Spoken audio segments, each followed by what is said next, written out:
Okay. Good morning po sa ating lahat. Energy naman. Good morning. Ayan. Okay. So, pakitaas nga po ang inyong dalawang kamay. Ito.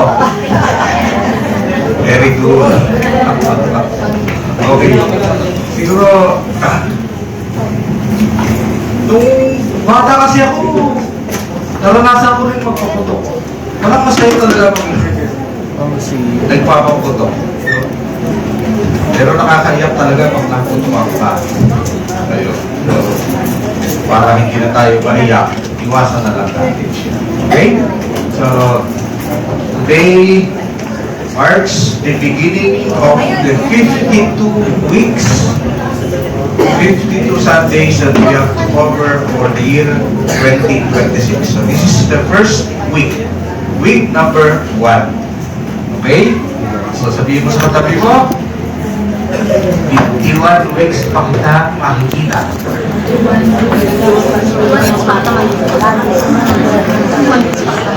Okay. So, may commitment na po tayo sa mga katabi natin, ha? So, 51 weeks pa natin silang makikita. Okay? Today we are going to start with the new theme for the year. Ito po is Growing Greatness. Okay? Sino po nakakaalala yung theme for 2025? Ay, wala na? Ang bilis naman. Brian.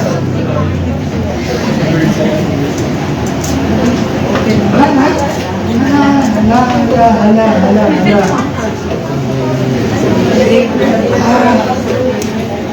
Oo, yun. Fulfillment. Ano yung kaligis ng fulfillment? Ha?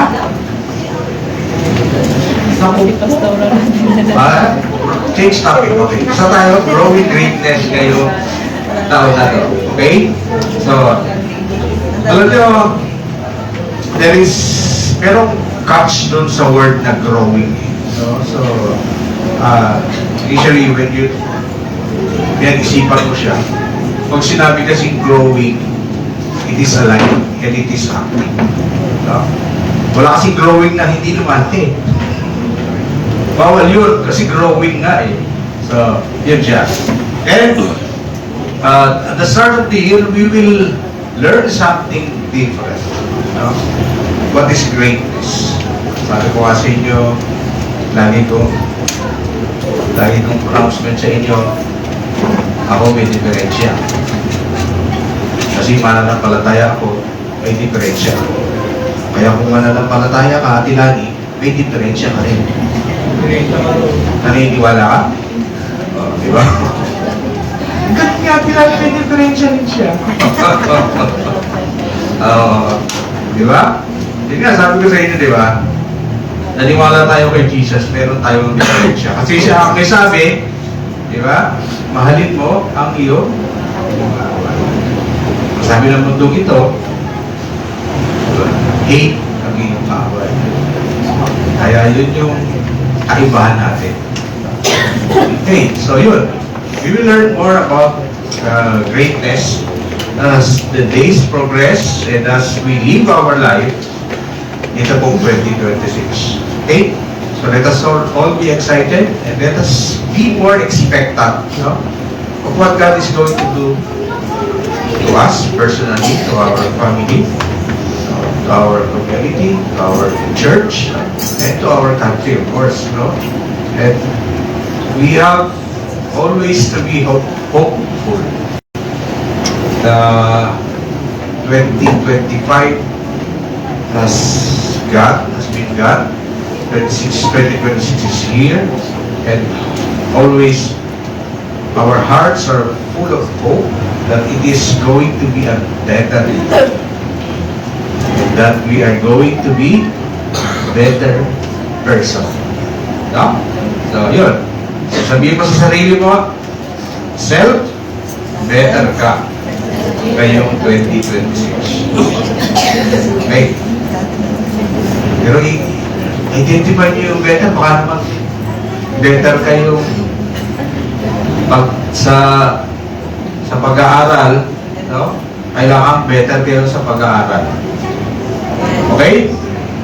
Okay. So before we start, let us pray. Heavenly Father, we thank you the start of the week, the 52 weeks, Panginoon.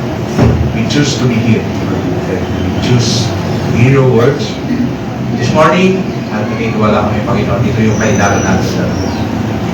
We believe you have something great for us this year, and we will harvest the greatness para po sa iyo. We believe, Lord, it is all about you. It is not about me, it is not about us. It is all about you. Thank you. Mas maintindihan namin ang nais mo sa aming mga buhay. Mas maintindihan namin ang nais mo sa aming mga pamilya. Nais mo sa aming mga pag-aaral, sa aming trabaho, sa aming bansa. Thank you. Alam namin na sapat ang biyaya para po sa amin. Thank you, Lord. We love you. Holy Spirit, ikaw pa rin ang pinagpagturo namin ngayong umaga. Always healing your word. Always healing you from our heart. In Jesus' name, amen. Okay. So, yung growing greatness is the whole year. For the month of January, ito yung ating theme. Vision first, victory next. So again, makikita niyo siya, there is now laying down the visions again. And sabi nga ng matatanda, ang paalala daw ay gamot sa nakakalimot. No? So again, we have to bear in mind, kasi ang bawat isa sa atin, ang tawag sa atin is vision bearer. No? Belonging to faithful Jesus Church, ang bawat isa sa atin ay vision bearer. Nagadala tayo ng vision ng ating church. Nang binigay sa ating church, at tayo yung nagtataman-taman ng vision na yun. What is the vision? No? Love God, lead disciples. Yun ang visions natin. So, okay? We are going to lay down the foundation of our visions, especially dito sa ating and you have also to remember that this is not the vision original sa faithful. This was the vision given by the Lord Jesus Christ in Matthew 28. Go therefore and make disciples of all nations. So we make an adaptation of that vision and own that vision sa faithful. So, galing po sa ating Panginoong Jesus. Okay? And sa week na to, ang title po ng message is Sanctified to Serve. Yan, nag-uumpisa na. No? Nakahanda na ba kayo? Amen. Yan, nakaumpisa na. Sanctified to Serve. Okay. So, yung ating pong susunod, ano yung susunod dyan? Okay. So, ito po yung before the year ends, ito po yung image na binigay ng Panginoon sa akin. So, ito po. So, serve to be great. Yung kung naalala niyo yung 2025, si Pastor Olen, nagsalita po siya, sabi niya, boom! Asa na si boom? Tulog si boom. Tulog si boom. Yun po yung 2025 natin, si boom. Yeah. 2026, no? It is going to be a great challenge for us. Because the overall vision ng San Pedro Church is serve to be great. Okay? Sabihin nyo nga po, serve to be great. Serve to be great. Do you want to be great? Yes. then serve. Yun. Nakahanda na po kayo mag-serve. Okay. Next, yung patch. Sanctification for service focuses on being set apart by God to be fit for His service through the power of Scripture, the Spirit, the Holy Spirit, prayer, and daily life as ways of moving from salvation to cleansing and ministry. Of course, the popular verse will be, I am holy, sabi ng Diyos, sabi ng ating Ama sa langit, I am holy, so we must also be holy. So it is not an option for us. It is a direct command for us to be like Him. Sa Bible, ang dami pong verses na ini-encourage tayo na maging katulad ng ating Panginoon. Diba sabi niya? Sabi ni Jesus, I am the light of the world. Pagkatapos, ang sabi niya, you are the light of the world. So, yan po siya. So, it is the same thing. Sabi ko nga, yung sanctification is non-negotiable, and if we are a true believer ng ating Panginoong Isus, alam natin that there is no amount of sin that will enter the kingdom of heaven. At alam din naman natin na kaya bumaba ang kaisa-isang anak ng Diyos para tubusin tayo sa kaparusahan ng kasalanan. So, sabi nila, that is one thing na hindi daw mangyayari. That is one thing na hindi daw magaganap. Naniniwala ba kayo?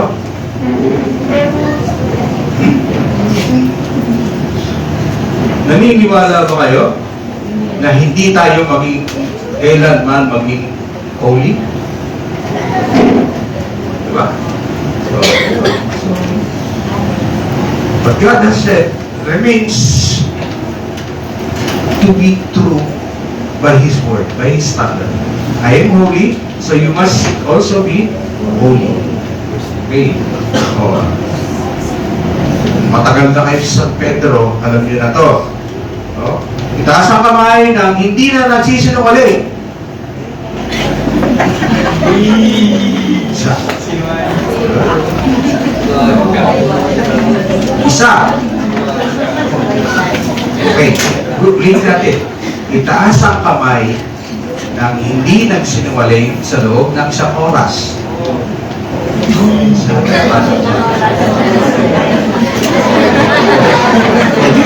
Natin nyo. Natin. It proves one thing. No? Na kaya natin. No? We can do it with the help of God. Kasi hindi natin pag-aaralan yung sanctification kung imposible siya. The Word of God is telling us what Romans 3:10-11. No one is righteous, no not one. Diba?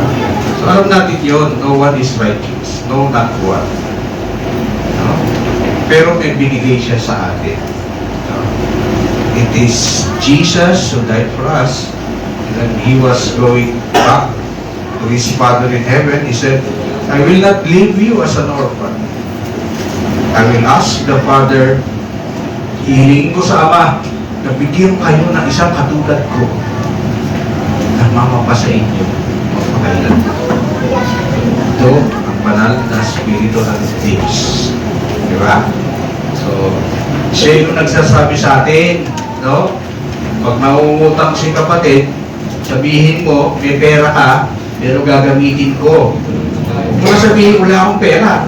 No? Magsisinungaling ka kasi eh. Sasabihin mo, wala akong pera. Kung may pera ka, pero may paggagamitan ako. Diba? So, mga mga poging tatay dito, no? Baka may mga katabi kayo sa jeep, tanongin kayo, binata po kayo? Uy, ano sagot? May apo na po ako. May apo na po ako. Okay. So, what we are going to talk about is something hindi siya madali. Mahirap siya. Mas okay. Pero God has freedom. Sa ano lang ako. Alam niyo ba, Kasi dito lang nagbaba. yung sanctification and service, magkaroon of later on, you will learn that there is sanctification in doing service. Okay. Amen? Walang problema. Okay, next. Una lang. What is sanctification? It is to be set apart, made holy, purified for God's use. So, ang maganda sa atin is that it forms part ng service natin Mas okay na. even when we are not even qualified. Ibig sabihin, hindi ka disqualified. Pwede ka akong mag-ikot sa Panginoon. No? Kung madami ko pang mga sinisikretong kasalanan. Basta ito maganda to sa bro. For me, alam ko, sinabi ng Panginoon, pwede.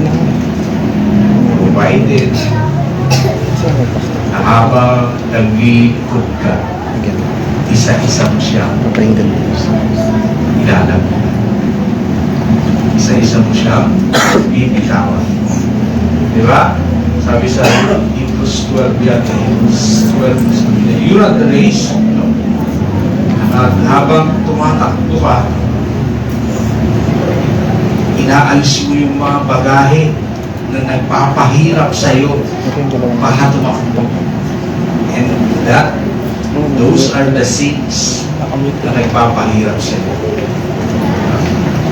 So, praise God, sabi ko sa inyo, sa palagay ko, hinayaan niya akong maglingkod sa Kanya even when hindi ako completely sanctified.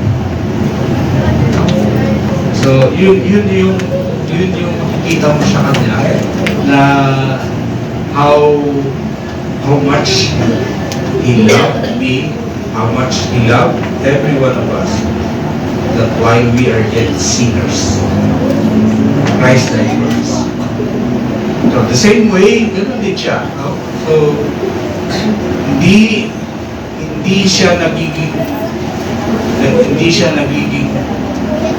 point of disqualification kapag hindi ka ba bata. So, sa atin, yung pagkakataon na yun, ibinigay sa atin ang ating Panginoong Jesus. Every time may encounter tayo ng mga kasalanan sa buhay natin, no? There is always an opportunity for us para alisin na siya. Okay. So yun yung sanctification. So when you hear the word sanctification, holy, it denotes holiness. Okay, next. Sabi ni Isaiah 6:5-8. And this is si Prophet Isaiah. This is when the time that he was called, ito yung sinabi niya. So I said, who is me? For I am undone, because I am a man of unclean lips. And I dwell in the midst of people of unclean lips. For my eyes have seen the King, the Lord of hosts. The one of the seraphim flew to me, having in his hand a live coal, which he had taken with a tongue from the altar. And he touched my mouth with it, and said, Behold, this has touched your lips. Your iniquity is taken away, and your sins purged. And I heard the voice of the Lord saying, Whom shall I send? And who will go for us? Then I said, Here I am, send me. Sanctification is not just salvation. It is the ongoing process after justification, being declared righteous to become like Christ. No? Yung passage sinasabi lang sa atin kung paano ginamit ng Diyos si Isaiah. Isaiah, by himself, is admittedly a sinner. Pero bago siya ginamit ng ating Panginoon, purge out lahat yung kasalanan. Pinatawad yung kasalanan. Binago ang buhay. No? Tapos, doon na siya nag-volunteer. Padalan niyo ako. Ako na. Ako na. No? So, yung sa atin naman, makikita mo siya. Sa atin kasi, the first thing that we introduce sa mga kasamahan natin, mga kakilala natin, ang i-introduce natin lagi is salvation. No? Ako, lumaki kasi ako sa 5 spiritual laws. Sanay ako sa tanong, kung mamamatay ka ngayon, saan ka pupunta? Madalas, sabi nung kausap ko, umanap pa ng kausap. Sarap-sarap ng buhay. Tatamuin mo sa akin kaagad, kung mamamatay ka ngayon, saan ka pupunta? Umanap ka ng kausap. Talk to the hand! Sabi ko. Pero yun siya. So, yun yung madalas na binibigay natin kaagad sa mga sinishare natin ng gospel, sinishare natin ng good news, magandang balita. It's all about salvation. Pero by itself, ang salvation kasi is talaga namang it is going to be the end result. Yun ang gusto natin, the end result. Ang problema natin,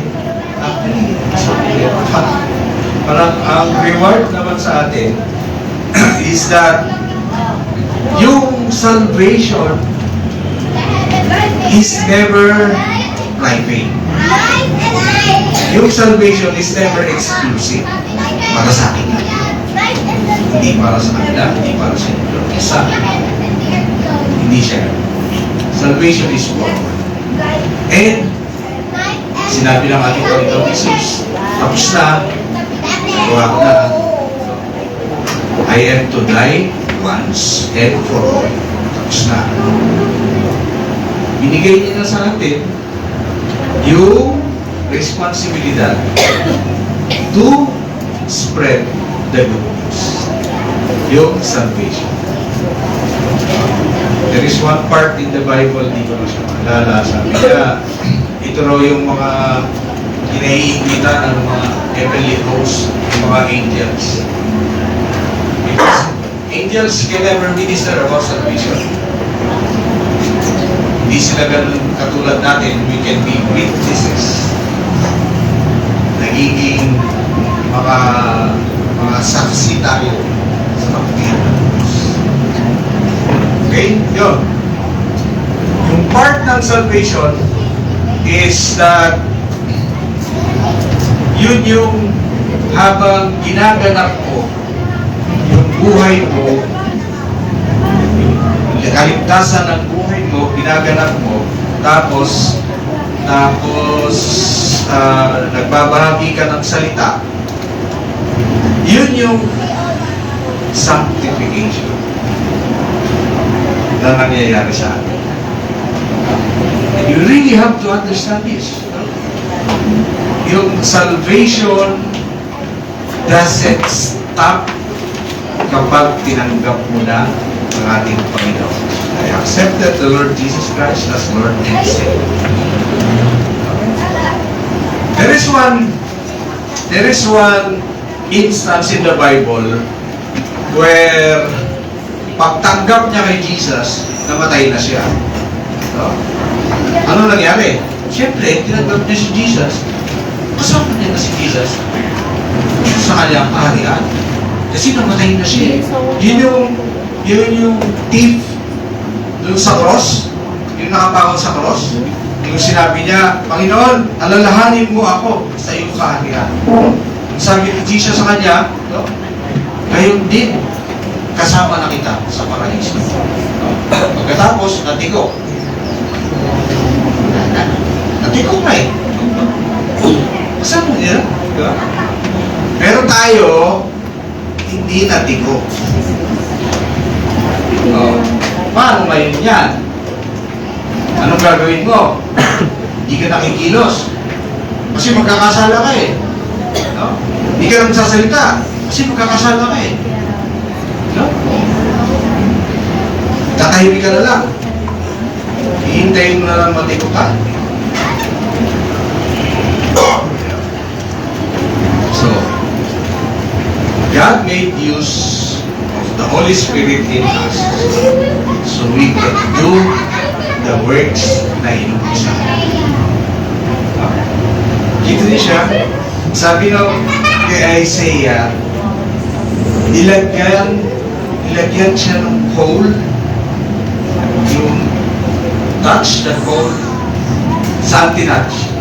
Lips. Di ba? Sa Bible, there is one passage, John 7:39. Sabi niya, out of the abundance of the heart, the mouth speaks. Streams of living water shall flow from within.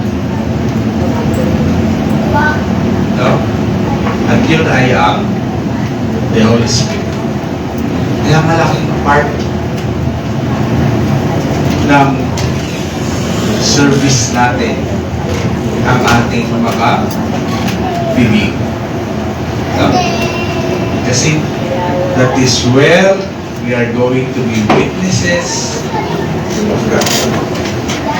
Kaya yun, sabi nga niya, yung sa James 3, sabi niya, pag nag-uumpisa na tayong magpuri sa ating Panginoon, sabi niya, huwag ka sana nagpupuri ka. Paglabas mo sa bahay-sambahan, iba na sasabihin mo pag nasa labas ka na. Yung, the same words are coming from the same mouth. Praising and cursing. Sabi niya, hindi na dapat yun. Kaya pag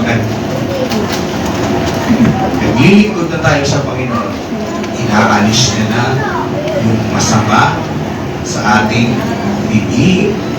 No? Kasi hindi na daw siya dapat. Praise the Lord, and after we curse me. Evangelito siya. Worship nag-worship ka pa lang sa Panginoon, meron pa lang ng worship team, you are being sanctified. Diba? Pinababanal na kayo. Okay. 2 Corinthians 3:18. Us then reflects the glory of the Lord with our cover faces. And the same glory coming from the Lord, who is Spirit, transforms us into His likeness, ever greater degree of glory. So ito po yung ibang translation, from one glory to another glory.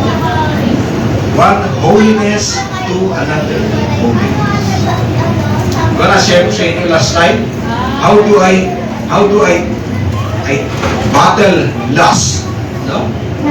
Yung lalaki, ang mata niyan, makasalanan. No? Ang mata niyan, nagagawa niya tumingin sa kaliwa at sa kanan. Hindi ko alam bakit. Kung paano. Yun siya. Pero, kasi yun ang sabi ang mata kasi ng lalaki, ano siya madali siyang mag-connect sa isip. Pagdating na sa isip, sa puso, iba na. So, hindi siya pwede rin. No? So, at one time, sabi ko nga, share ako dito sa faith group namin. Sabi niya, paano mo nare-resist yung magandang babae na naka-short,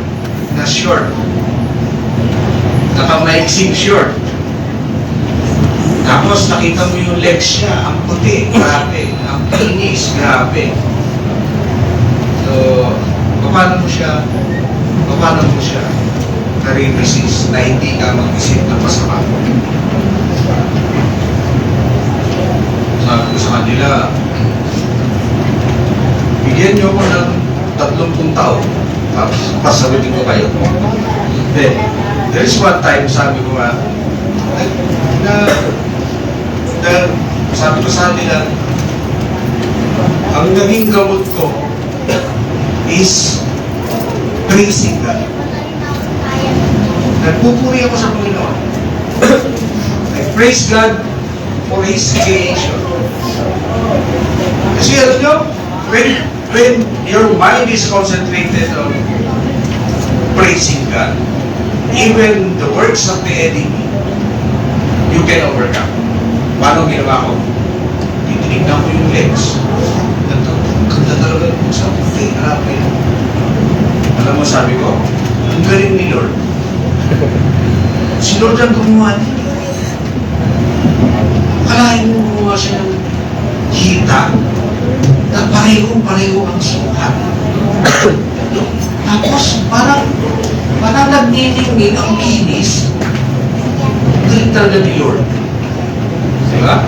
So, yung what the devil intended for you to be bad, na-convert mo siya into something good. Yung praise item.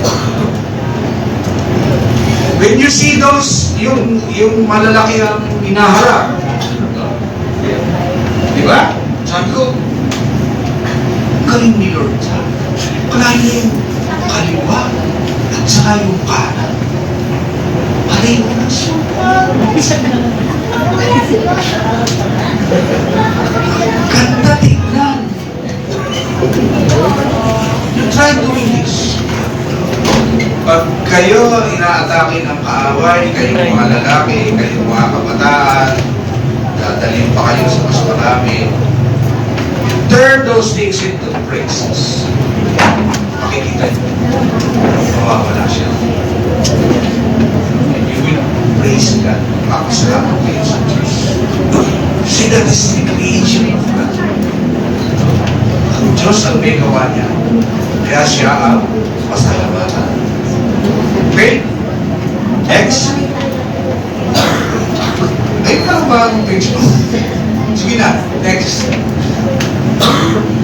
Purpose of sanctification. Okay. Unang principle, yung purpose of sanctification. Bakit tayo kailangan banal? No? 1 Thessalonians 4:3.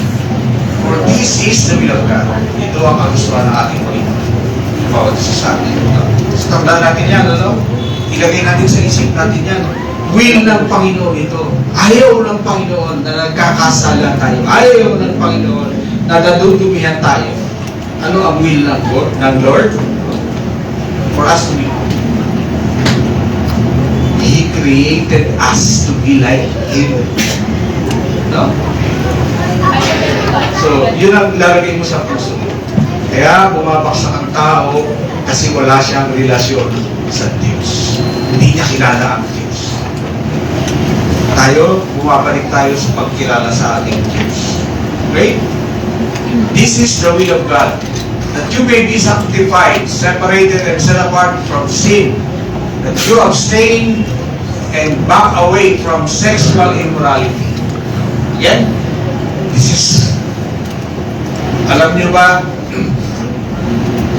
during the time of Jesus, they were asking him about divorce. No? Bakit daw binayagan? At the very start, hindi pinapayagan ng Diyos ang divorce. But sa panahon ni Jesus, ano ang sabi ni Jesus? Unless for sexual immorality, you cannot divorce your wife. Kaya, tandaan niyo yung salita na yun, sexual immorality. That is not being holy. That is being sinful. Sexual immorality. Okay? Next. Become fit for His ministry to serve Him with pure heart and hands. Kita niyo siya? Paano dinulutong yung service, no? Ito na yung ministry, magsiserve ka sa ministry, no? In every ministry that you are going to serve, there will always be something. Okay? Next. Then I heard this. Okay yan. Reflect Christ to shine His light in our families, community, and world. Again, this is one thing that we've always been praying for San Pedro, with San Pedro. We are always praying for families. We always welcome those who are coming in families. Maraming salamat po sa inyo. You are a fulfillment of our prophecy. You coming in families. Okay, next. Matthew 5:16. Let your light shine before men, such that they may see your good deeds and moral excellence, and recognize and honor, glorify your Father who is in heaven. Yan, sabi ko sa inyo kanina, let your light shine. No? Kapag nakikita kasi, pupuriin ang ating Ama sa langit. Next. Number 2. Okay. Number 1 is principle, number 2 is ways. Yung mga pamaraan para tayo magiging banal. Okay? John 17:17. Sanctify them in the truth, set them apart for your purposes. Make them holy. Your word is truth. Yun. So, yun yung primary na dapat natin natutunan. Yun na yung magpapalaya sa ating iwanan at magpapalaya sa ating deadless. Thank you. Pasok na po siya. Okay. The Holy Spirit empowers us for holy living.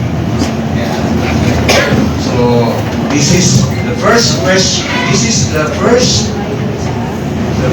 question I am going to ask is for 2026.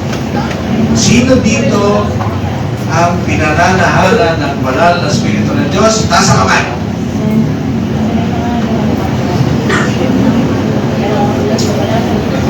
Amen. So, yun. So, ito yung sinasabi ko sa inyo, nung araw, hindi mo siya kailangan. Kasi nung araw, hindi ka nahirap gumawa ng masama. Nung araw, natural na yung gawa mo ng masama. Diba? Kwento ko nga sa inyo, uulitin ko ulit, yung namatay yung tatay, sasabit yung kanyang pantalon, sa likod ng pantalon ng pinto, pagtulog na siya, yun, tutukotin ko na yung bulsa niya. Uy! Merong barya-barya. Una, takot na takot, baka magising siya. Makawa ako, pagkagamitan. Pero nung nasanay na, no, wala na. Kapisado na. Pasok niya ng kwarto, pagkalipas na 10 minuto, ay tulog na yun. Tulog na lang nandun. Pero nung nakakilala ka sa Panginoon, hindi nagsasalita. Hindi nagsasabi na sa iyo. Wow. Wow. Hindi po change sa'yo. Meron na tayo kasama ng Diyos. na nag-aalaga sa atin. Look, Jesus paid the high price for our salvation. And hindi niya kawabayaan ganun-ganun na lang na mawala ka pa. You have to realize, no, na tayo, naniniwala tayo sa Diyos Ama, Diyos Anak, at Diyos Espiritu Santo. At tatlong ito ay Diyos. Wala pong mas malakas sa kanila, wala pong mas mahina sa kanila. Pare-parehas po silang Diyos. No? Pero you have to realize, sabi ko nga sa inyo, today, I stand before you, I have the Holy Spirit. God, the Holy Spirit in me. Right now. Minsan, hindi ko siya maproseso talaga eh. Minsan, hindi ko talaga mag-grasp kung bakit ang isang katulad ko bibigyan niya ng isang Diyos kasama sa buhay. Kasi gusto niya mag-graduate ako eh. Gusto niya mag-graduate ako. Gusto niya makatapos ako. Gusto niya kasama niya.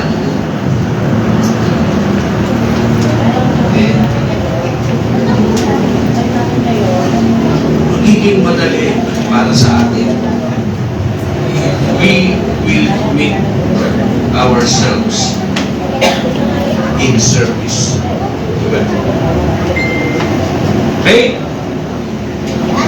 So, huwag natin kalilimutan, hindi po siya sino-sino lang. Siya po ay Diyos. God, the Holy Spirit. Siya ang nagpapalakas sa iyo. Siya ang nagtatama sa iyo. Siya ang nagtutulong sa iyo. Okay, next. Serving God something. Yan, sabi ko nga sa inyo, kapag naglilingkod tayo sa Diyos, pinapabanal niya tayo. Kasi alam niyo, yung paglilingkod kasi, hindi siya namamalayan, pero binabago niya kayo eh. Halimbawa, hindi ka mapagbigay. Talagang hindi mo galing magbigay. No? Pero naglilingkod ka, nakakakita ka ng mga taong nangangailangan. Nagawa niyo na ba na yung kung anong meron ka, yun na lang ang meron ka, pero binigay mo pa?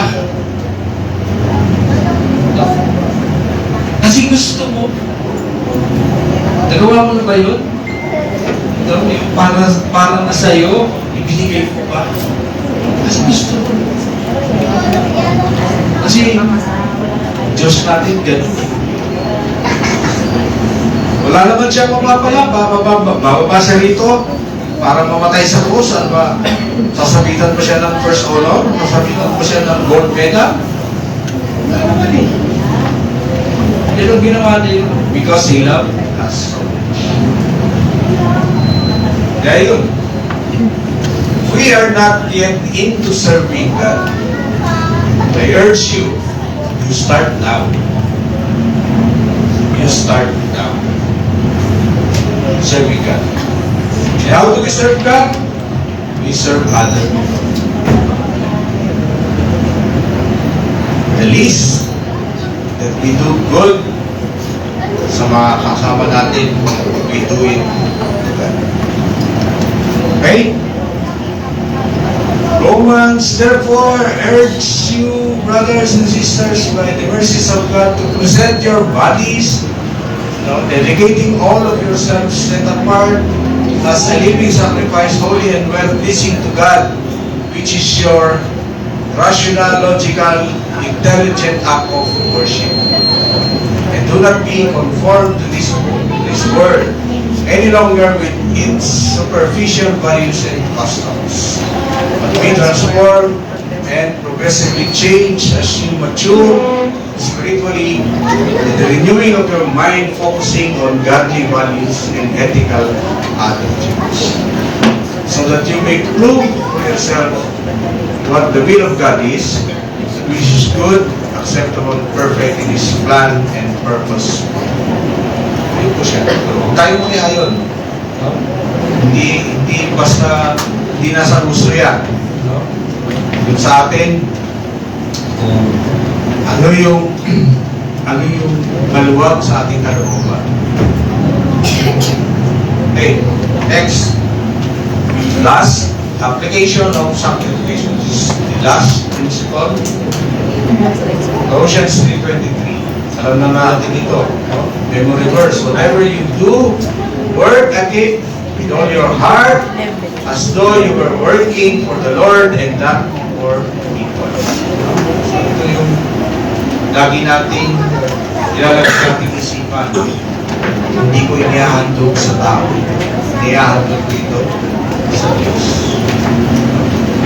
Alam niyo, I'm very, very grateful na dito sa church. Kasi church, hindi naman malaki ang church natin eh. This is a small church. Alam niyo ba, na kapag merong nagsasalita sa harap, no?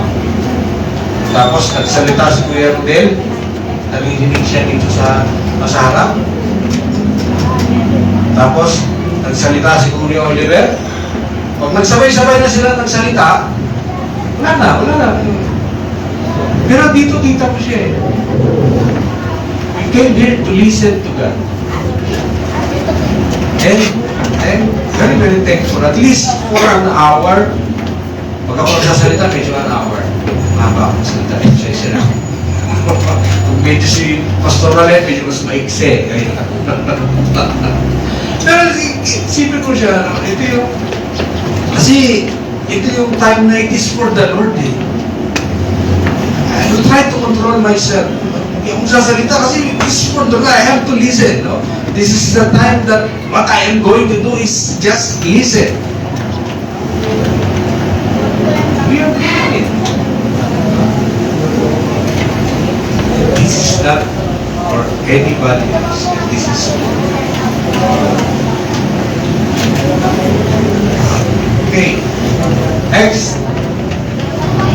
Every task is sacred. Whether rewarded or not, do it always for God. So, yun. Alam mo, this is how you reward yourself. Ang saya sa pakiramdam when you can do everything for God. Nagluto ka na ba?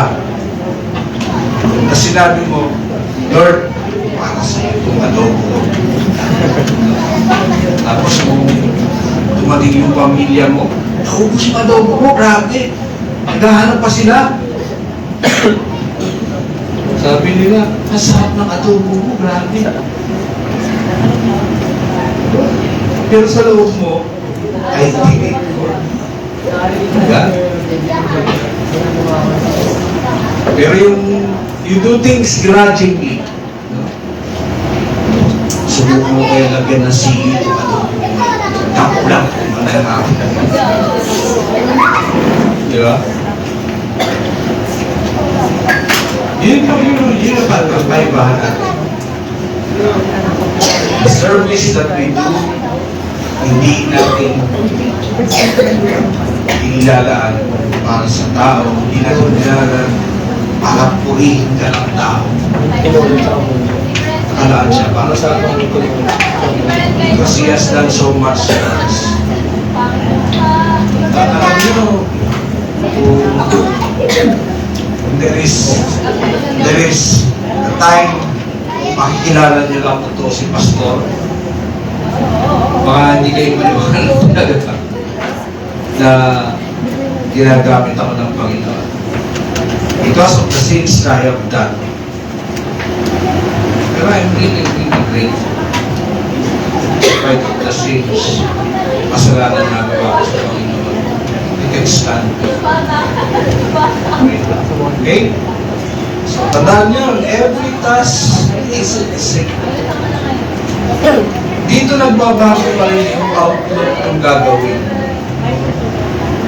When you try to give importance to the task that you are doing, you will give importance to the people you are working with. You will give importance to the end result na gagawin mo. Hindi ko tumutog nung nawala. Kasi it will glorify. Yung nagdrama, yung mga matadrama dito. Yung nakaraang linggo. Hindi mga nagdrama rito. Naka-upload na sa YouTube page ko yun. Meron na siyang 23 likes.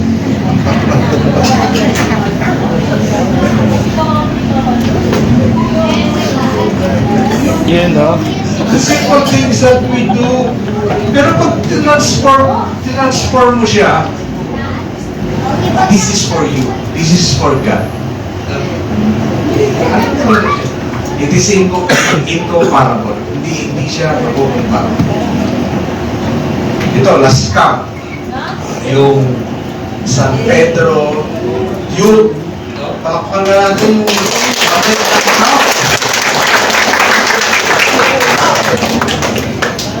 ano ang award ninyo? May distinct camper po si Syra. Si Syra pala, distinguished camper. MVP ng camp.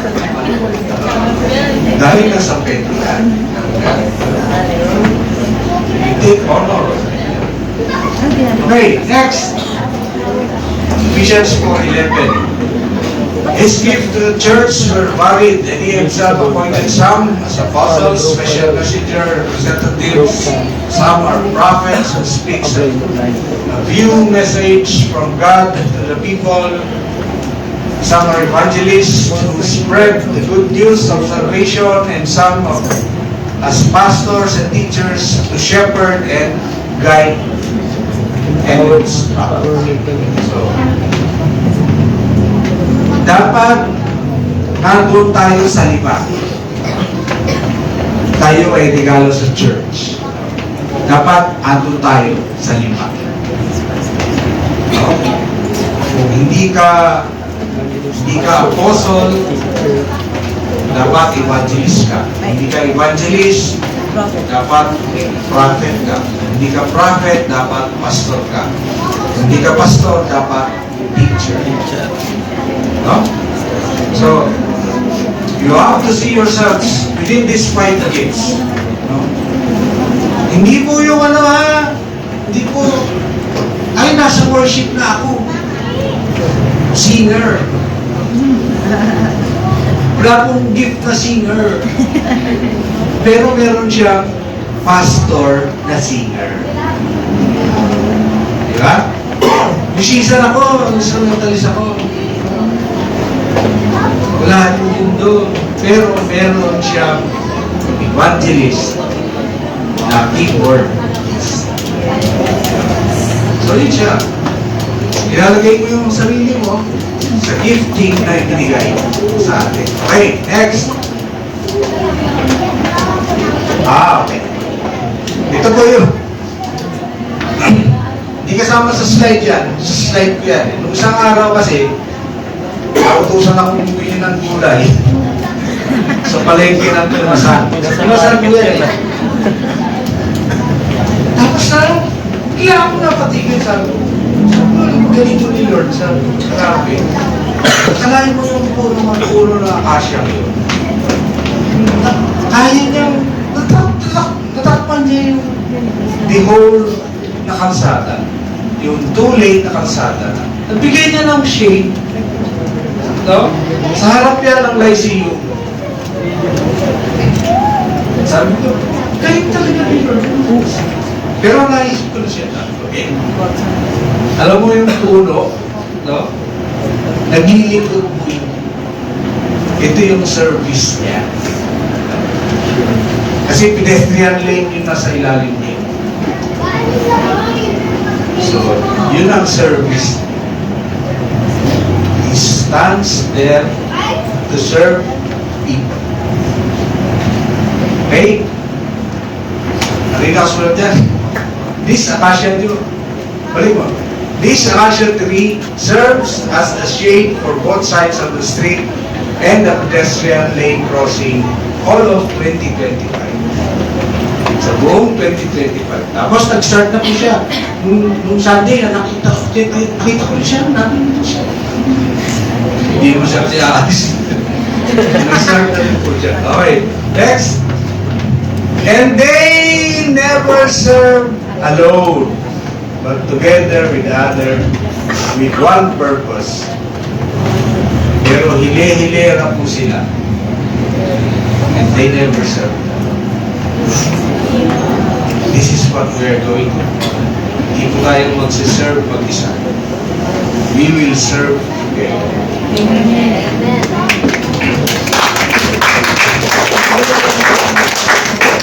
Next slide. Lapit na po tayo matapos. Ito po. Ito yung drama ng mga matadrama natin mga kabataan.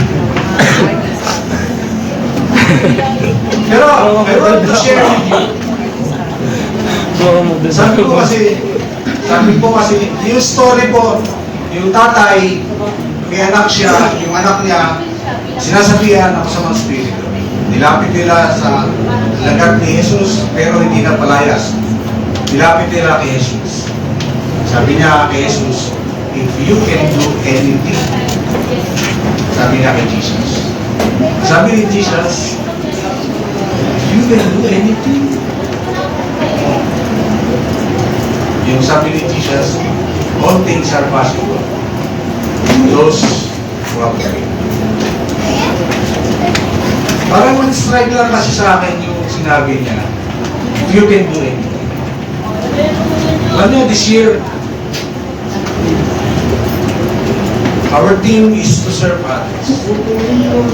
Pero umpisahan na natin siya, naisipin natin na may magagawa ako. No? Pag inumpisahan mo kasi sabihin sa sarili mo, may magagawa ako. Marami siyang bagay na maaakulis. Pero pagka sinabi mo sa sarili mo, ako makagawa. Manigas kayo. Alam mo ito.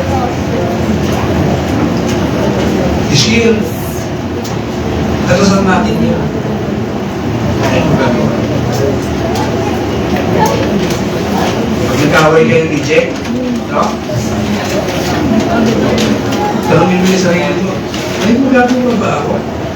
Para magkabati kami. No?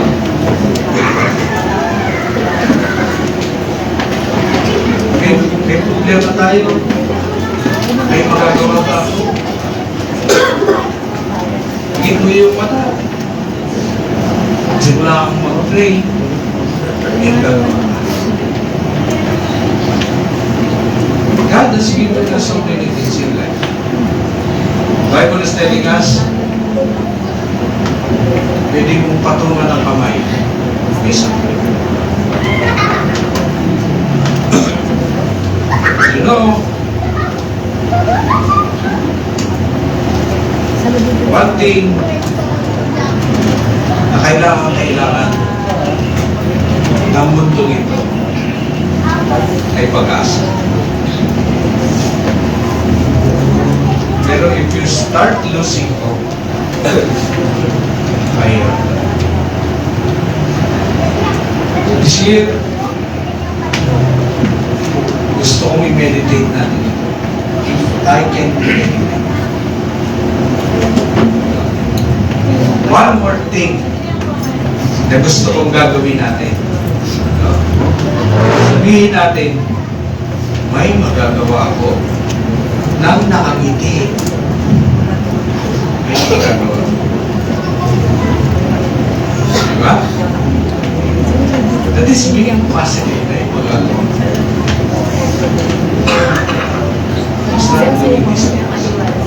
very start of it.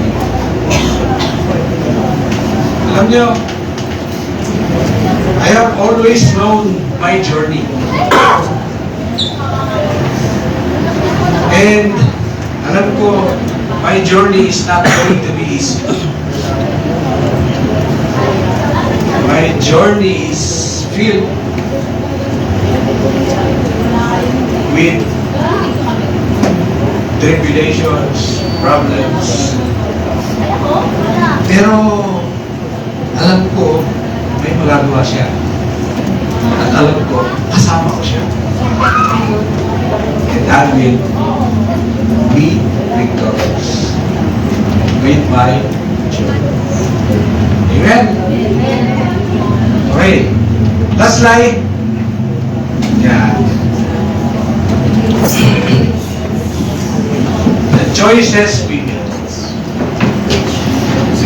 If we have time or make time, no? Maybe we have make a reflection. What are the choices? Ano yung mga napili natin 2025? Maybe we can say to ourselves, Lord, forgive me for making bad choices. Help me make better choices. Alam niyo, that is one thing na hindi ginawa ng Diyos. Hindi ginawa ng Diyos pagpipili sa mga. But He always wanted. Gusto niya lagi, siya ang pipiliin ko. Sabi niya, if you are faced between life and death, choose life. Why will you choose death?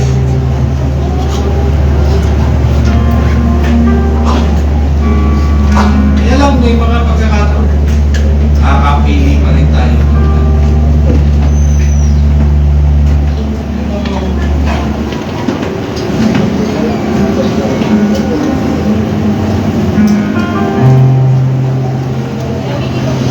Hindi na mabawasan mapamahal niya sa akin. Kapili na tayo ng mali. Hindi na bawasan kahit nakatitigman. Mapamahal niya sa akin.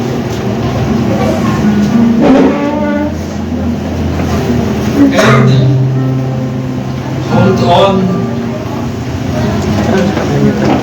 Keep on hoping. Pupunta. One day, yung maling nagawa natin, matatabunan na siya ng mga tama mula sa Diyos. Okay? Again, this is one thing na hindi sinaklawan ng Diyos sa isipan natin. Yung pagpili. We make personal choices by ourselves. Pero, He influences our choices.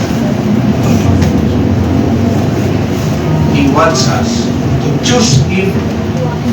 Gusto niya, piliin natin siya. So this year, may magagawa na. Always choose good. Choose what is right. And always choose God. Okay? So, this is our first Sunday. This is Communion Sunday. Ano yung pangalawang praise song?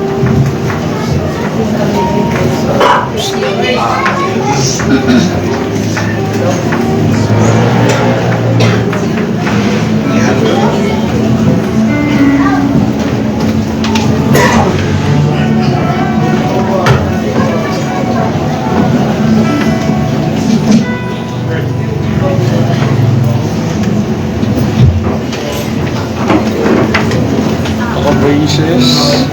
Sige po, kunin niyo na po yung elements. Bago tayo kumanta. Pagkagawa ko sa inyo.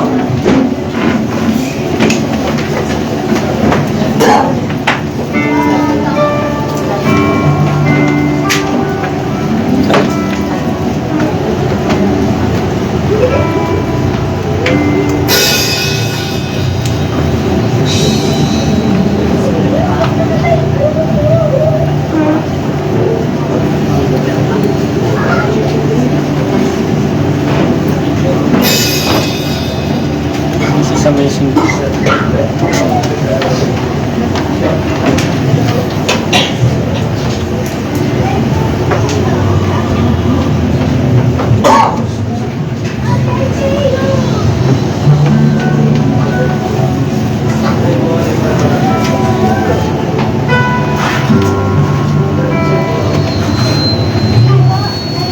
Okay? Meron na lahat?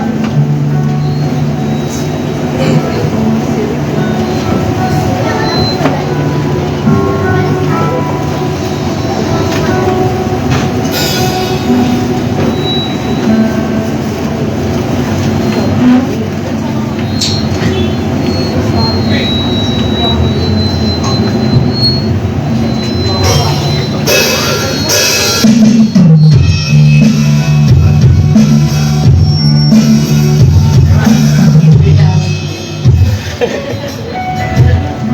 Wala lang kukulat. Di ba? Ito ang challenge ko sa inyo ngayon. We are going to sing This is Amazing Grace. Pero challenge nyo ang mga sarili. If you can sing this song from your heart.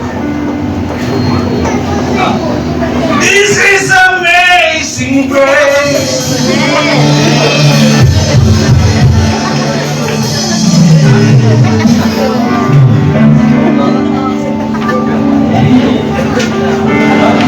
Song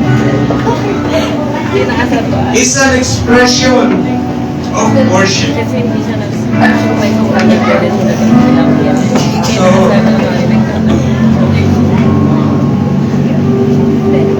the beginning of the year, let us express. Ito yung kaya nating ibigay sa atin. Worship. But let us do this different. This is amazing grace.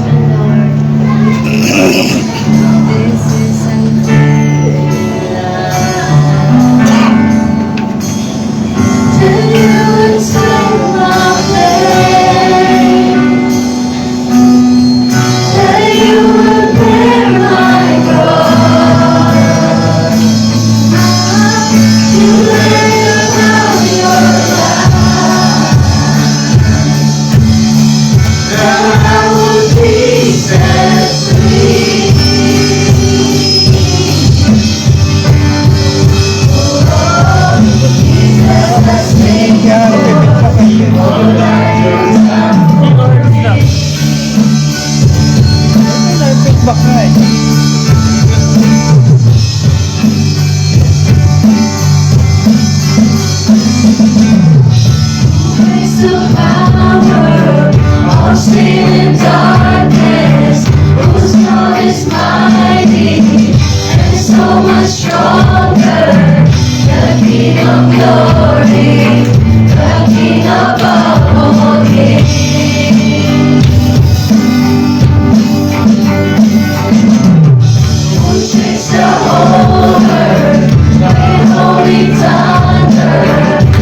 Breathless in awe and wonder.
truth and justice shines like the sun in all of its brilliance.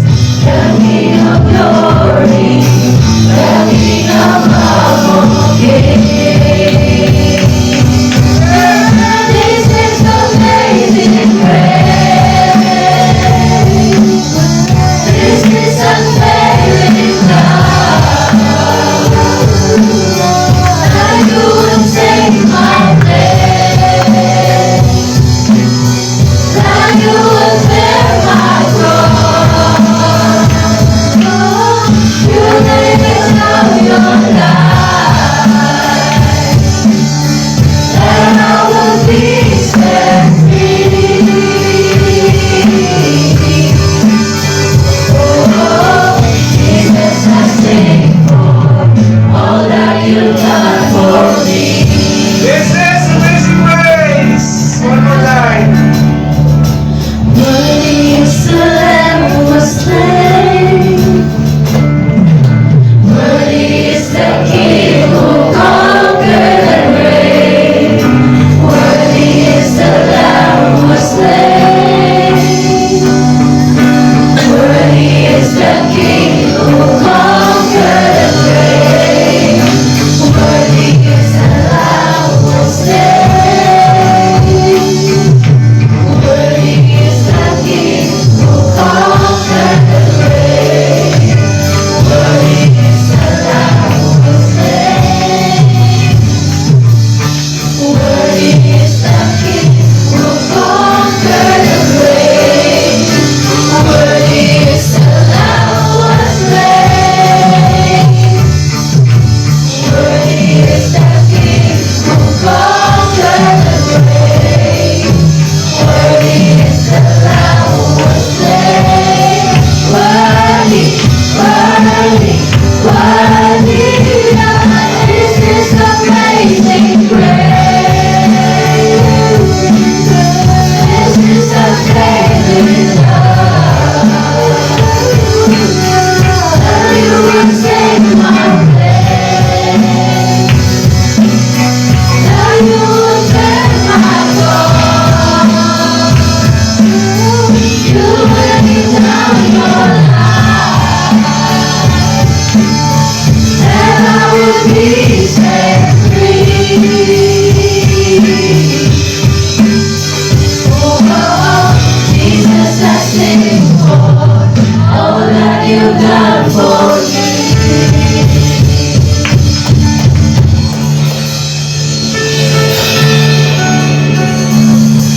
Maraming salamat, Panginoong Jesus. Inaalala namin ang iyong